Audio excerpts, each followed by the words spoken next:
हिंदुस्तान का दिल कहलाता है मध्य प्रदेश और मध्य प्रदेश का हृदय स्थल है गुना, जो मालवा और चंबल के द्वार के नाम से जाना जाता है।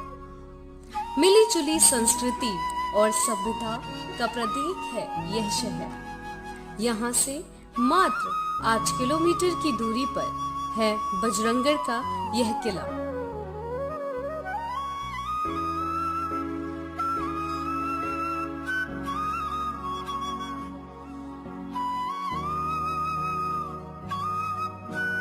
जहां का प्राकृतिक सौंदर्य देखते ही बनता है। सैलानियों के लिए ये एक पर्यटन का केंद्र बना हुआ है। दूर दूर से पर्यटक यहाँ प्राकृतिक सौंदर्य का लुत्फ लेने के लिए आते हैं।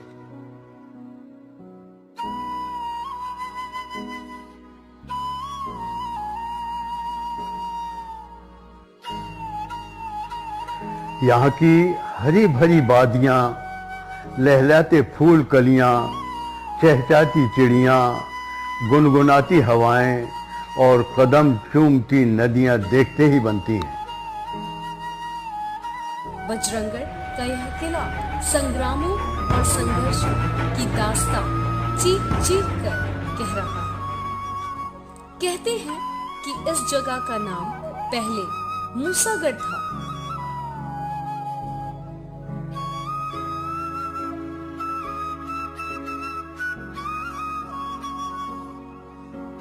तख्त बदलते, ताज बदलते, साथ ही साथ इसका नाम भी बदलता गया। 12वीं सदी में यहाँ नंदवंशियों का राज हुआ करता था। नंदवंशियों और रघुवंशियों में उस समय कड़ी दुश्मनी थी जो जग जाहिर थी।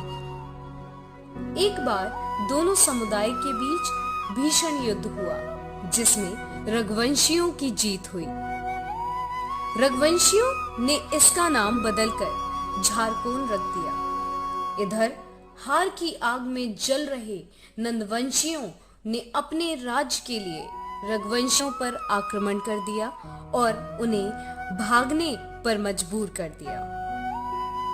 रघुवंशी हमेशा के लिए इस इलाके को छोड़कर चले गए। बजरंगगढ़ के भीषण पश्चिम में खींची राजपूत का शासन था, जिसके शासक थे राजा धीरज सिंह। राजा धीरज सिंह ने अपने साम्राज्य का विस्तार करने के लिए झारकोन पर आक्रमण कर दिया और उसे अपने कब्जे में ले लिया। राजा धीरज सिंह ने अपने पुत्र विक्रम सिंह के झारकोन की जागीर दे दी। विक्रम सिंह ने जागीर के मुख्यालय के रूप में दुर्ग का निर्माण कराया। कुछ समय बाद नंदवंशियों ने किले पर पुनः हमला कर दिया, जिसमें राजा धीरज सिंह की मौत हो गई। समय ने एक बार फिर करवट ली और राजा धीरज सिंह के वंशज बलवंत सिंह ने नंदवंशियों पर हमला बोल दिया और जीत हासिल की। एक बार फिर यही खींची राजपूतों का राज्य स्थापित हो गया।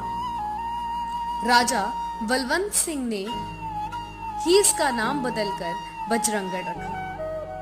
कुछ समय बाद राजा बलवंत सिंह के पुत्र जय सिंह सिंहासन पर बैठे और उन्होंने राज्य के संचालन की व्यवस्था ही बदल दी।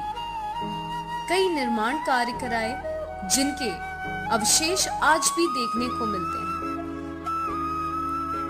राजा जय सिंह ने अपने राज्य की सुरक्षा के लिए 5 विशाल तोपें स्थापित की, जिसमें एक तोप का नाम रामबाण कहते हैं।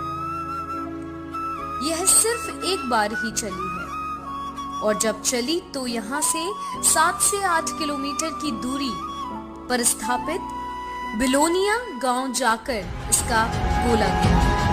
आज भी उस गांव के लोग गोले को पूजते हैं, क्योंकि उस समय उसकी आवाज से ही कई गर्भवती महिलाओं के गर्भ गिर गए थे। राजा जय सिंह बजरंगबली के भक्त थे, जिन्होंने किले में बजरंगबली की प्रतिमा स्थापित की है। वह आज भी मौजूद है और उसे पूजा जाता है। उस समय ग्वालियर स्टेट के राजा दौलत राव सिंधिया थे, जो राज्य संचालन को लेकर राजा जय सिंह से नाराज रहने लगे थे, क्योंकि वह ग्वालियर स्टेट के नियमों का पालन नहीं करते थे। और सन 1814 में उनके फ्रांसीसी सेनापति जॉर्ज प्रैक्टिस ने आधी रात को किले पर चढ़ाई कर दी। दुश्मन से घिर जाने पर राजा जयसिंह ने भागने का फैसला लिया और अपनी 7 रानियों के सतीत्व की रक्षा के लिए उन्हें जिंदा रानीवास में चुनवा दिया और खुद खुफिया रास्ते से पलायन कर गए। आज भी बावड़ी में 45 फीट में नीचे दरवाजा है जो कभी खोला नहीं गया। माना जाता है कि यहीं से खुफिया रास्ता बाहर की ओर जाता है। इसके बाद यहाँ ग्वालियर स्टेट का ही शासन रहा। उसी काल में किले को बजरंगगढ़ कहते हैं और बस्ती को जयनगर कहा जाता है। यह नगर में स्थित महल है जिसे सुभाष महल कहते हैं। राजा रानी यहीं रहते थे। बाद में ग्वालियर स्टेट के अधिकारी वहां रहने लगे।